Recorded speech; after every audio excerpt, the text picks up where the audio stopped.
Hello and welcome to What's in Store, our regular roundup of some of the highlights of my journeys up and down the country from store to store. Brought to you this time from the fish house of our Thornbury branch, which has recently had a bit of a refit and is undergoing a little bit of painting, but still some nice trops to choose from. Plants are a highlight here, as well as fancies and pondfish in season. So yeah, I might not go home without some fish. So occupational hazard. Anyway, enjoy the offerings this month, and if you don't like them, just wait around and there'll be plenty more heading your way. Enjoy. With colours that would suit a killifish and abundant character, the peacock gudgeon is a little goby that can live alongside most community fish. Males claim a cave from which to court females and raise a family, and these drives kick in fairly early on. This batch have yet to fully develop their adult coloration, but already young males are trying to defend promising caves. As with many fish, this is one that tends to mooch around in the lower layers of the tank, but the closer you look at them, the better they get. A growing number of popular pet fish don't come from the wild. Having been developed in aquaria, these fish are bred to be pets and know what's expected of them. Originating as a hybrid of some particularly savage Central American cichlids, the flowerhorn is a rough diamond, which takes a keen interest in their owner and is always ready to interact. Best suited to solitary living in a large tank, these are proper pet fish and will be very rewarding when given plenty of attention and enrichment. There are a lot of Tanganyikan fish in the hobby. Most of them are cichlids, and aside from a handful of cynodontis catfish, not very many of the other endemics are represented.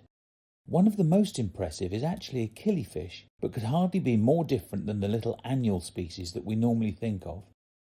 The Tanganyikan killifish is an active mid-water species which spawns in rock crevices, often in the face of strong currents and surge conditions, that provides high oxygen levels and plenty of exercise. It'll thrive in similar conditions in an aquarium, and their need for high oxygen levels is the reason why it's not more commonly seen. These are difficult fish to transport. Diamond tetras are one of those species that we wish developed a little bit sooner. Often overlooked as youngsters for their absence of colour, these fish develop stunning iridescence as they grow and look particularly striking when light hits them from the side. This bling serves to make mature males more attractive to females and more imposing to rival males as they spread through the tank and establish display territories. Their adult size makes them a good choice for keeping alongside slightly larger peaceful fish such as earth eaters. Clownfish are feisty and often bite the hand that feeds them in a very literal way. The gold-striped maroon clown is one of the most assertive and grows to a size that makes it compatible with a whole host of species that would normally snack on less robust clowns.